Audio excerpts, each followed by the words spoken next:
2, 4, niner, 5, 6, 7, 8. I can't hear you. You're trailing off. And did I catch a niner in there?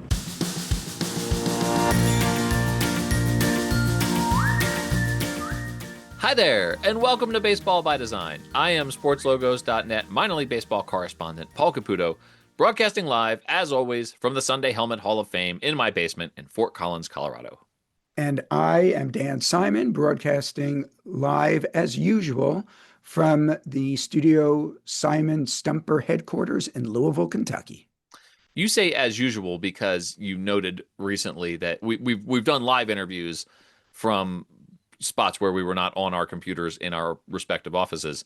But I say as always, even though I have done a number of episodes from places like spring training or Japan or Baseball Palooza or Anadana Palooza. And so do you think I should change it to broadcasting live as usual from the Sunday Helmet Hall of Fame? To be honest, as opposed to all those times I just flat out lie to you. You are a liar. I am a lying liar who lies. When you say that, and I listen to all of your episodes, not because I'm on it, but because I enjoy the subject matter. Every time you say that, I'm thinking, no, you don't always broadcast live from the Sunday Helmet Hall of Fame. So do I think you need to change that? I don't necessarily think so. Let me think what I think when you say that. And it makes me know never mind, as the saying goes. I don't know.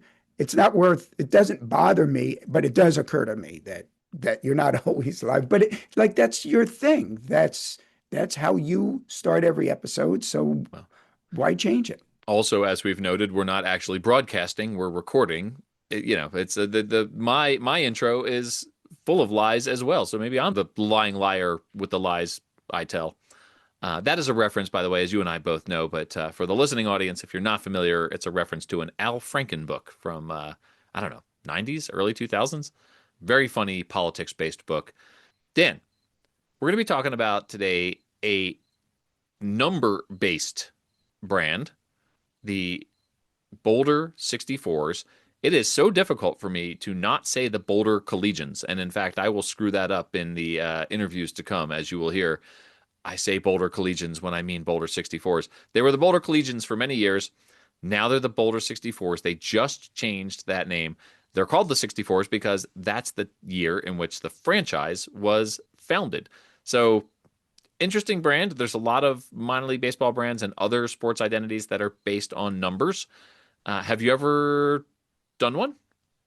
Well, I resurrected one, which was the Oklahoma City 89ers, which they wear as a alternate jersey, not a theme night jersey. Just it's one of their regular, what's called officially by Major League Baseball official club marks. That's the regular home, road, and alternate uniforms teams wear, as opposed to theme night and Copa de la Diversión alternate identities, which are not the official club marks identity. That 89ers brand, when they rebranded as the Red Hawks, the Oklahoma City Red Hawks, and then, of course, the Oklahoma City Dodgers, when the Dodgers bought that franchise,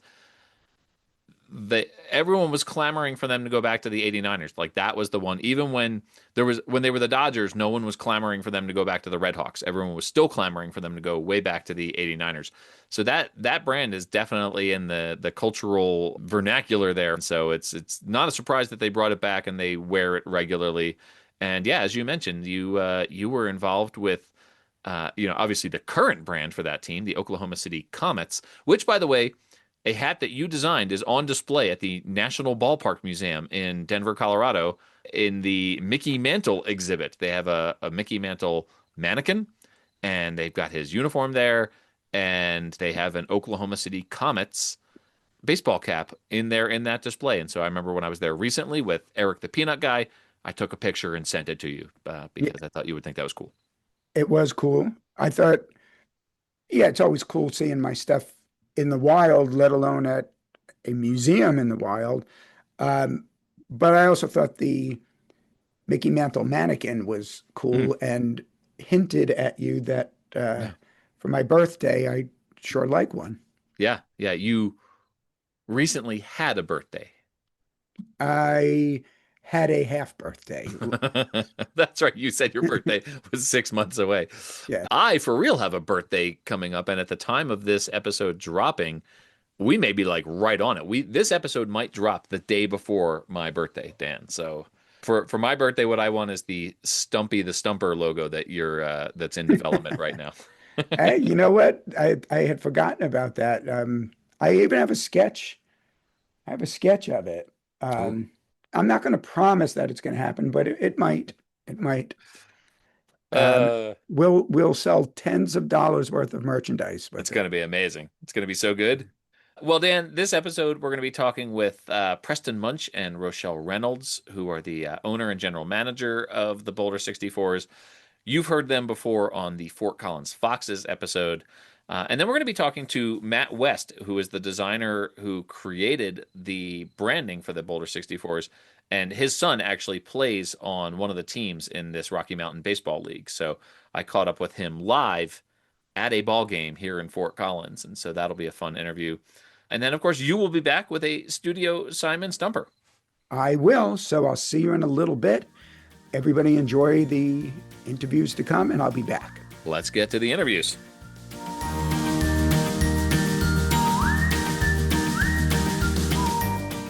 Welcome back to the podcast, Preston Munch, who is the owner of the Boulder 64s, and Rochelle Reynolds, who is the general manager of the Boulder 64s. You may remember Preston and Rochelle from the Fort Collins Foxes episode that we did a while back.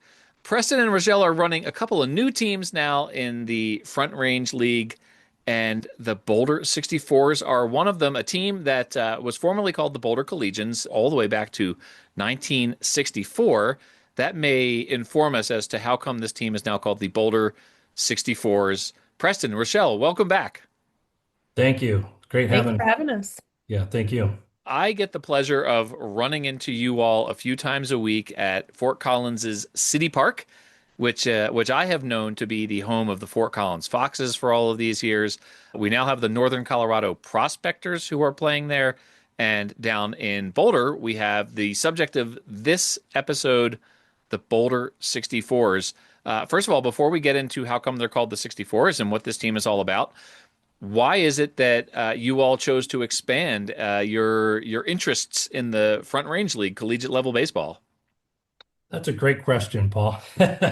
You know, we last year having the Foxes, it was a great experience. And Boulder 64s, that group got to experience what it was like playing us at City Park. And so, to be candid, they came to us and said, we would love to put that energy and that effort into what we're doing here. And they have such a great history, always a very good team. And so, I remember, Michelle, I called you up and said, well, I got an idea, but I was only going to do it if she's on board. I mean, she's my right, hand person. And so she was all in. And so here we are, Paul. We brought on Boulder 64s. The decision to rename the team at all, like not, we won't talk about the 64's name just yet, but the decision to rebrand that team, it was a decision you did not make when you bought the Foxes. How come you made the decision to rebrand the Collegians as the 64's? Yeah, Michelle, I'll let you take that one because you played a big role in that and working with our marketing team on that project. Yeah, absolutely. We wanted to change the name when we came in. We said, okay, Boulder Collegians, this is great. This is really fun to have. This has been a long history with the name. We started looking at the potential for the mascot, the potential for the branding, and we said collegians essentially is a college student, right? So we thought we would like to have a little bit more fun with this, see if we can make it just a little bit more unique and different. Along with that, there are two other teams in the league. One is also the Collegians and one is the Collegiates.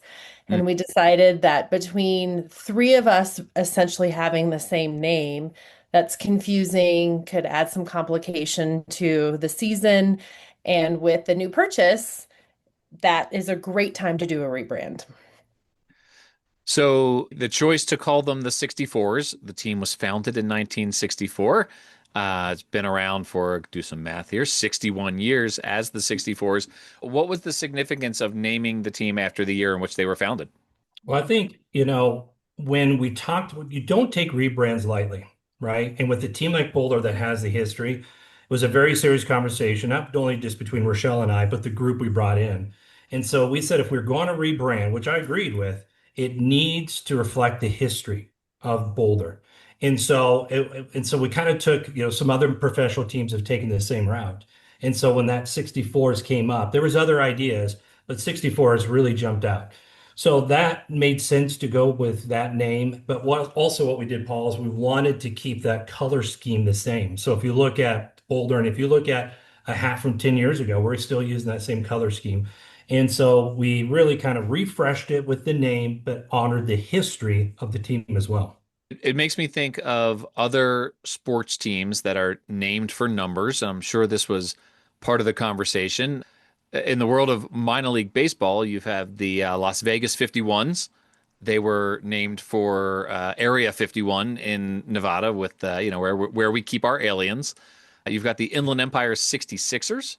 They're named for Route 66, and another one is the erstwhile. They've been through several name changes since then, but the Oklahoma City 89ers. Are there others in baseball that you came across in your research, or is that something you looked at during your conversations?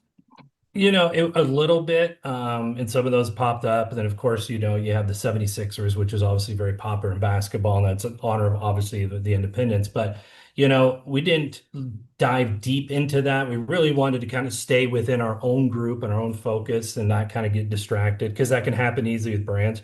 Trust me, we already spent tens of hours going through names and different logo concepts. So, but once we landed on 64s and then saw the design concepts, I mean, we all said, "Wow, this is it," and that's what we ran with. Rochelle mentioned to me when I learned about your interest in these teams at a Fort Collins Foxes game. Baseball by Design's wildlife correspondent Ranger Amy Burnett sings the national anthem at Foxes games every once in a while, so we're there all the time. It's about a half mile from where I live here in Fort Collins, so it's a great minor league baseball atmosphere. But I was chatting with Rochelle at one of those games and learned that the designer of the logos is one of the parents of a player on one of your teams. How did that connection get made? He actually reached out to us. So the player lives here in Fort Collins. He's on the Fort Collins Foxes team, and he played with us last season. He was wonderful, such a great addition to the team, and we were thrilled to have him back again this summer. So he's on the team again this summer. But even before that decision was made, his dad had reached out to us and said, "Hey, just would like to touch base with you guys. If there's ever anything that you guys are looking at designing, let us know." They also are part of, they do, baseball merchandise, uniforms, etc. So that is how we got tied in with them. We started the conversation. We weren't really looking for a new merchandise provider, new uniform provider, but once we started talking about redesign and logos and quality of work, it made a lot of sense to team up with them. So one of the first games I saw this year, the 64s were actually playing the Foxes. And we had this conversation as well. I'll ask you on the record, how do you choose who you're going to root for? I choose the home team. The home team makes a lot of sense for a lot of reasons, but when you're in Fort Collins, you should be promoting your team in Fort Collins. When you're in Boulder, you should be promoting your team in Boulder. But really, I go back and forth and talk with both of them throughout the game. The league in particular has a whole new structure now, and there's some teams that I'm familiar with. I saw the Western Nebraska Pioneers. The only live baseball game I saw in 2020 was the Western Nebraska Pioneers during COVID.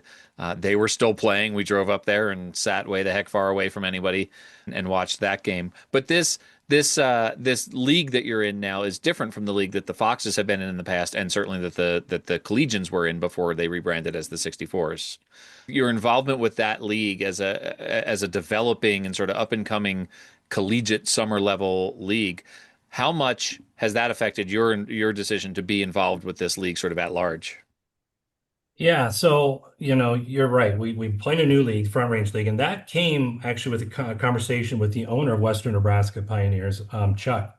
And so Chuck and I got together, and in this part of the country, there's been a lot of leagues that kind of come and go, and there's things that were great about the leagues and some things that weren't so great. So we got together and said, what would we want this league to look like? And so what came to fruition was a Front Range League, and so it includes, in Western Nebraska and our team, the Foxes from the Rocky Mountain League.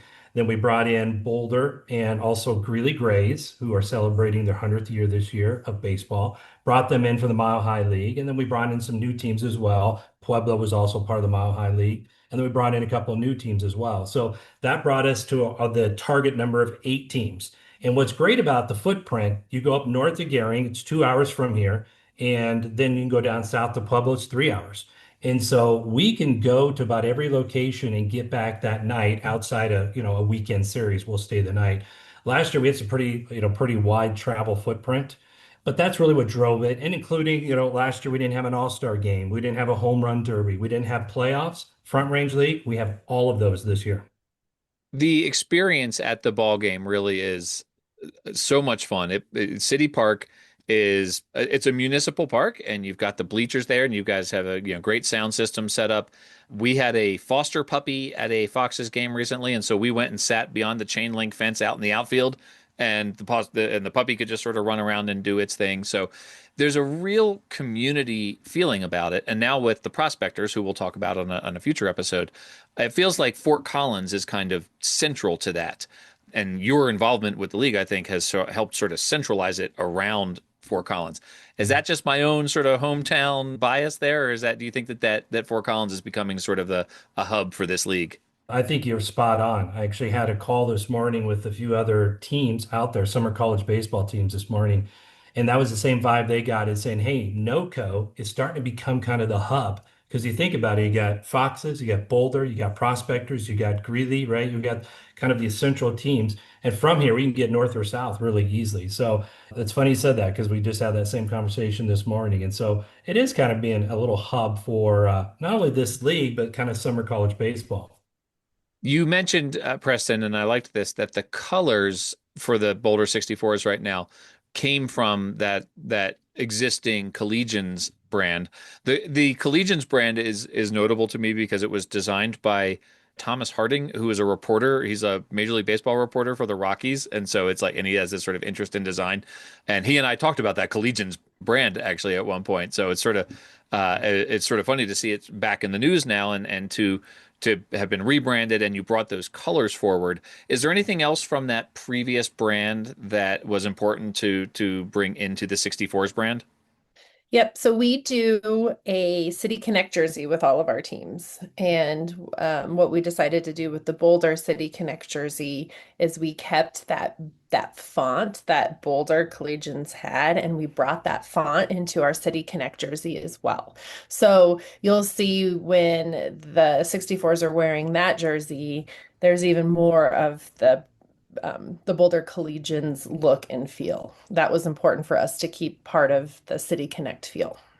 All right, one last question about about this 64s team and the history of the team. Boulder, even though it's obviously not a major league city, and I don't believe they've ever even had a affiliated minor league ball, has a storied baseball tradition that this then the Collegians, now the 64s, were part of. What is that history, and how are you tapping into that with this brand? Yeah, for those that don't know, right, Boulder's had some tremendous players play through there. Joe Carter and Tony Gwynn are two names that pop up right away. And so those are players that we want to focus on over the coming years. To how do we recognize them? How to remember them, right? They don't have any retired jersey numbers. So that's high on our list to start working through that.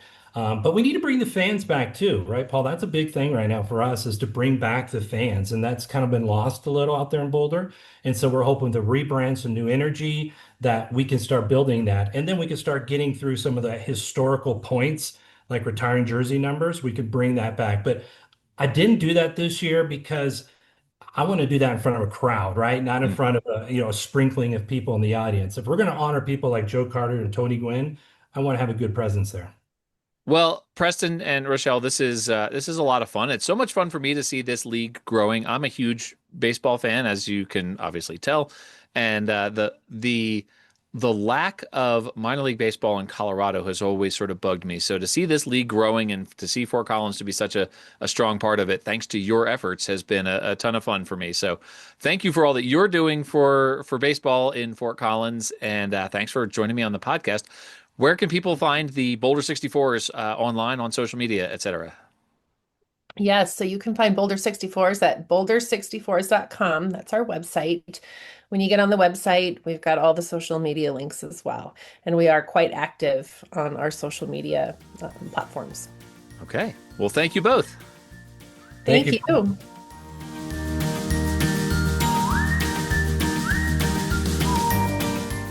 All right, everyone. Greetings from City Park in Fort Collins, Colorado. I'm so happy to be joined right now by Matt West, the designer of one of the logos we're seeing on the field right now for the Boulder 64s. That's the subject of this episode. Matt, how you doing? I'm great. How are you? I'm doing really well. You're wearing a Dodgers hat. Why are you wearing a Dodgers hat? I've been a Dodgers fan since I was a pretty small kid. I had a cousin who was a big fan, and I thought he was the greatest thing in the world, so the Dodgers must be too. And all right. Here we are 50 years later. Yeah. So this is a little bit of a unique situation. We're watching a team for which you have designed their brand right now, the new Boulder 64s. But in the meantime, your son is out there on the field playing third base for the Fort Collins Foxes. Yep. So who are you rooting for? I have to root for the Foxes for sure. How did you get involved with designing the 64s brand? I actually, I just work for a local company called Black Box Merch and Gojo Sports, and it's a recent job development for me. And when I've been a baseball fan my whole life. My kid plays baseball, and I'm a designer as well. So when I took the job at Black Box, it just seemed like a natural thing for me to get in touch with Preston and Rochelle and see if they needed anything. And I was just thinking in terms of Foxes, but it was it was good timing on my part, I guess. And the next thing you know, they said they needed a designer for a couple of new brands, and the 64s was one of them. So. We'll talk about the NoCo prospectors in a future episode, but for right now, we're here at the ballpark, and like I said, the 64s are on the field right now. What is that feeling for you as a designer to see your work out there on the ball field? It's super cool. It doesn't seem like it happens very often, or as a designer, the context that you normally get is not as exciting as what you're seeing here, where worlds collide like this. So it's pretty great. Yeah. This brand, like the Prospectors, this brand is fairly typographic, not a ton of imagery. They were the Collegians before this. They had sort of a mountain landscape. They had like the flat irons that are down there in Boulder. Yep. What was your thinking in terms of going with a largely typographic brand? As a designer, that's sort of my MO. I like simple designs, kind of taking my cues more from Major League and for more classic design, and so that's where I was geared anyway. And then when I saw what the old brand looked like, I kind of wanted to keep in line with what they were doing. So keep the spirit of the old team, because there is a lot of tradition with the 64s, or with the Collegians, and it just so between the tradition there and my design style, it kind of came together that way. In terms of that tradition, were there any elements from the previous brand that were really important for you to carry over to the new brand? The flat irons is obviously the thing that comes to mind for everybody when they think about Boulder, and actually the old logo had a pretty good simplified version of the flat irons in there, so I tried to carry that over in a few of the elements. Now the uniforms that you see today don't have that on there, but there are other pieces of Collegians or of 64s. I've done it so many times. I've called them the Collegians. Yeah. That team was around for 6 decades, right? Yeah. Like that team has like you say, a ton of history. as a fan of logos and branding and sports, obviously minor league baseball has a number of teams that have number-based logos. The erstwhile Las Vegas 51s, the Oklahoma City 89ers, the Inland Empire 66ers. There's a number of them out there. I'm a Philadelphia sports fan, so obviously I grew up with the 76ers. Are the San Francisco 49ers are another one in the NFL. Were there number-based brands that you saw sort of as inspiration as you were creating this? Honestly, no. The starting inspiration that I had came from the Denver Bears. Okay. I don't know if you spent any time in Colorado around the time of the Denver Bears, but they preceded me, but I'm certainly familiar with the history, and I've got a Denver Bears t-shirt. Oh, right on. Okay. So that's that simple DB design that they had on their hats is just something that's my first professional baseball game was the Denver Bears game at Mile High, and that's always stuck with me, and I've always, I don't know, felt like if there are opportunities to incorporate some of that spirit, I would do that. So kind of the angular nature of what you see on the 64's hat logo, it's it's not obvious, but it's a little bit, it's kind of there. Yeah. There's a design element on these away uniforms that we're looking at right now, the road uniforms, the road grays, where it's the blue, the dark blue and the light blue stripe next to one another. You don't see that a ton necessarily on baseball uniforms, especially right above the uniform number. There's just sort of two stripes. Looks almost like a European flag of some sort. Where did that design element come from? So that actually stems from one of the things that we talked about originally was, well, what do we do? So 64 is obviously the year that the team came into existence. And what was going on in 1964, and a lot of things that just didn't really seem to work. But one concept that came up was cafe racers, and kind of this cool, like, just simple 60s vibe, and the oval number plates with numbers and racing stripes, which also a little bit connects to like European cycling, Tour de France, that sort of thing. And we just thought, I don't know, what would be, how could we get this incorporated in what we're doing? And if you see in the home uniforms, they actually have those stripes, and they go down the left side of the jersey. And we just thought, what would be a cool way to get them incorporated here? So we started with the sleeve, and then it just kind of, I don't know, let's add a little something to the back, and that's how that ended up. It does look a little bit like a design element you might see on like Austin Powers' car or something, Exactly. right? Like Exactly. I can absolutely see what you're talking about there. The typeface, bold, simple, sans serif, Boulder right across the chest. Where, what was you thinking in the sort of simplicity of that? So same thing there, just kind of goes back to my taste, and one of my favorite classic uniforms is the old Boston Red Sox uniforms. It's just the grays with a simple Boston text across the front. And so, and after picking through some fonts and seeing what was available, hey, this looks pretty good. And there's really not a whole lot more to it than that. Okay. Yeah. I'm going to let Ruby finish up here before we go to the next question. All right, I love it. Let's make some noise. Foxes are up to bat. Let's go. Ruby's great. She's the in-game announcer here. She always does such a good job.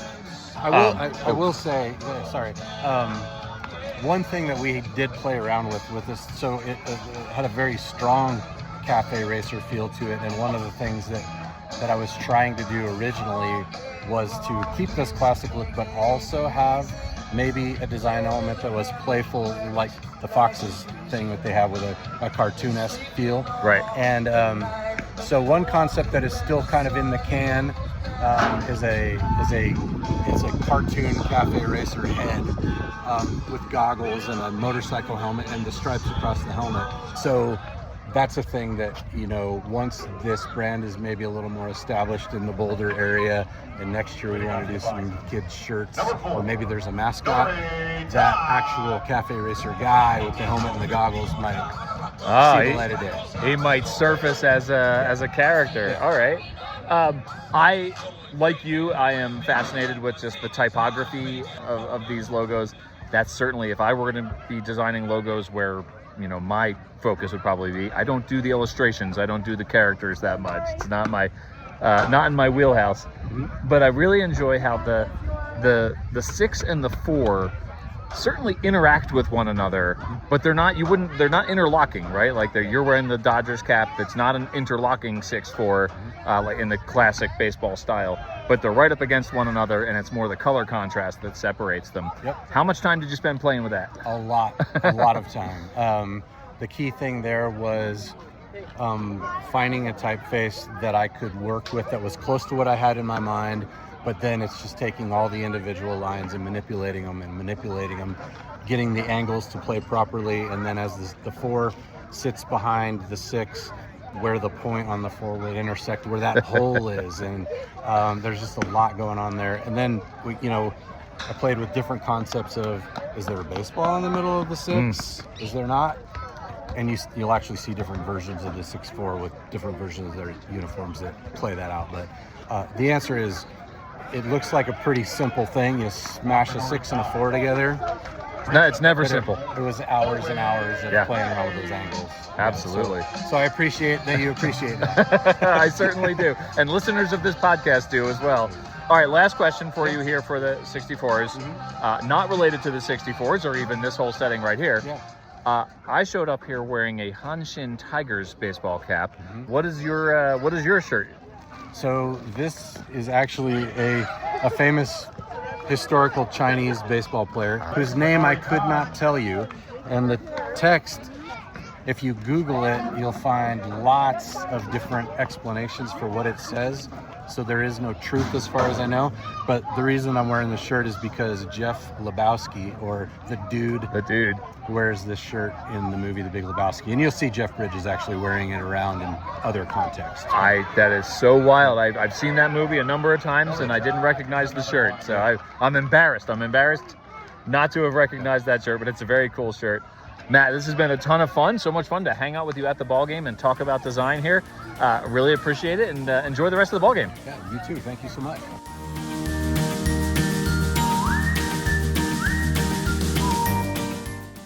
All right, everyone, welcome back. Here we are with Dan Simon, designer extraordinaire of Studio Simon, the Louisville-based design firm. As I've said before, responsible for so many great logos in the minor league baseball logoscape. Dan, good morning. Hello, how are you? Hello to you, Paul. I am fantastic, thank you. We're here to talk numbers. At our kickoff to this podcast, you asked me if I've ever done a number identity, and I mentioned the resurrected Oklahoma City 89ers. In minor league baseball, you also have, can you name another?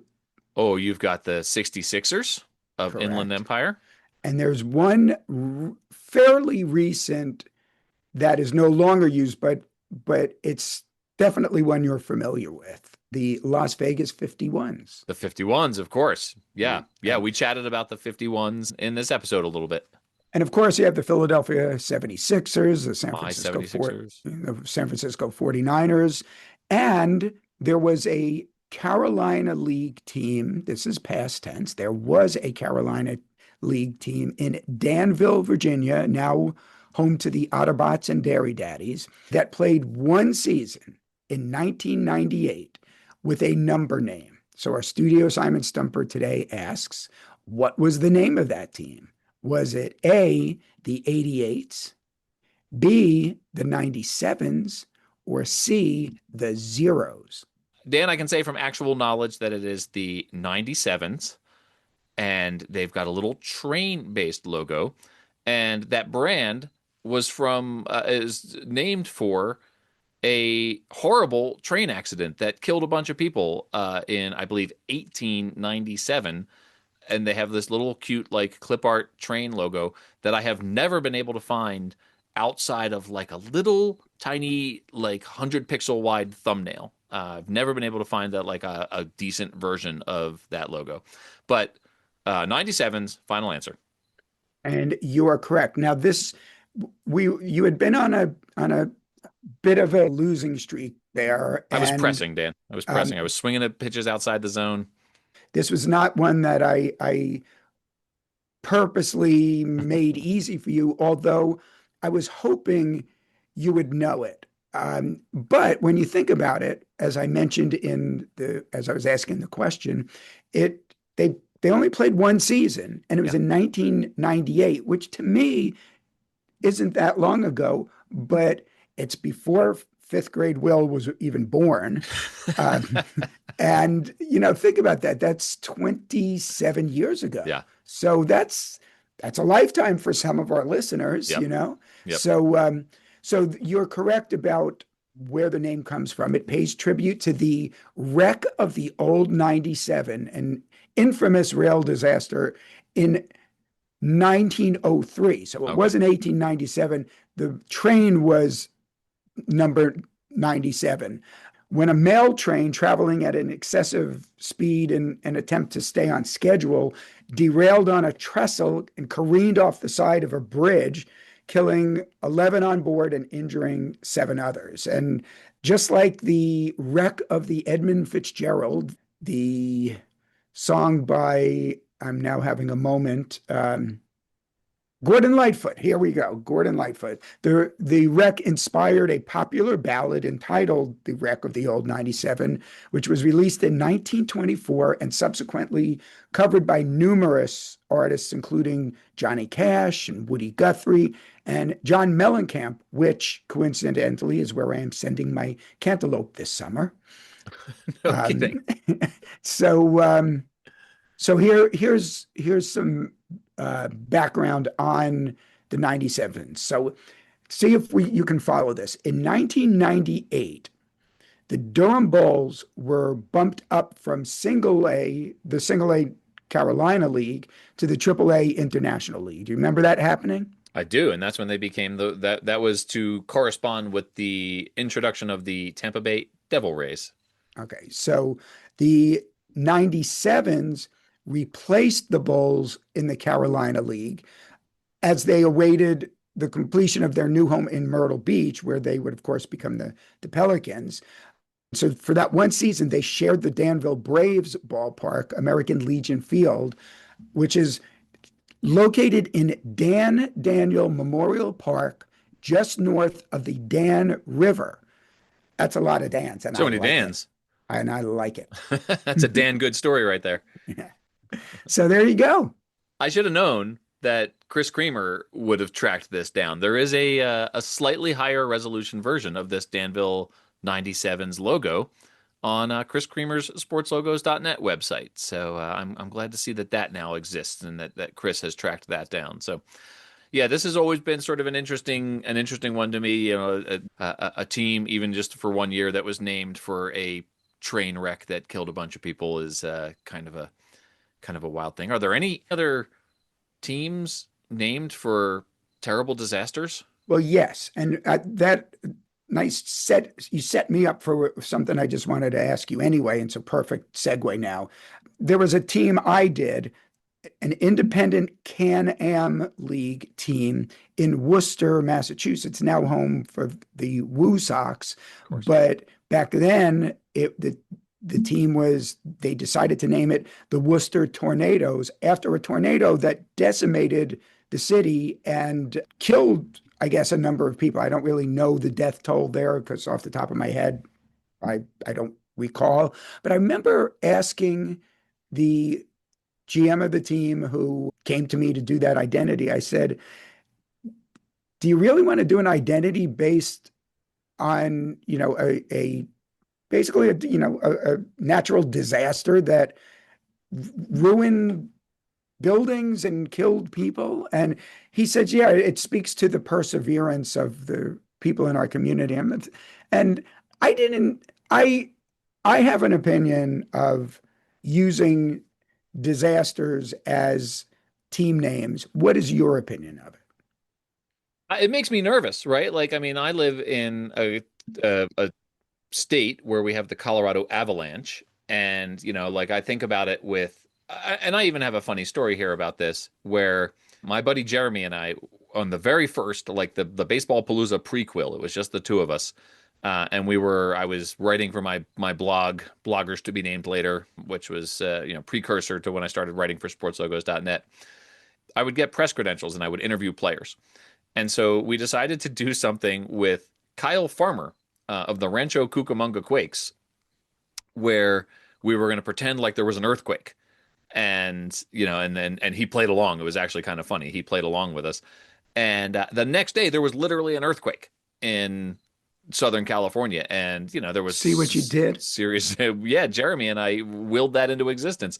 And so, and it made me sort of aware of like, naming a team after a natural disaster and then like asking people, like, suppose a bunch of people died in a huge avalanche in Colorado, and then people are supposed to wear Colorado Avalanche stuff around.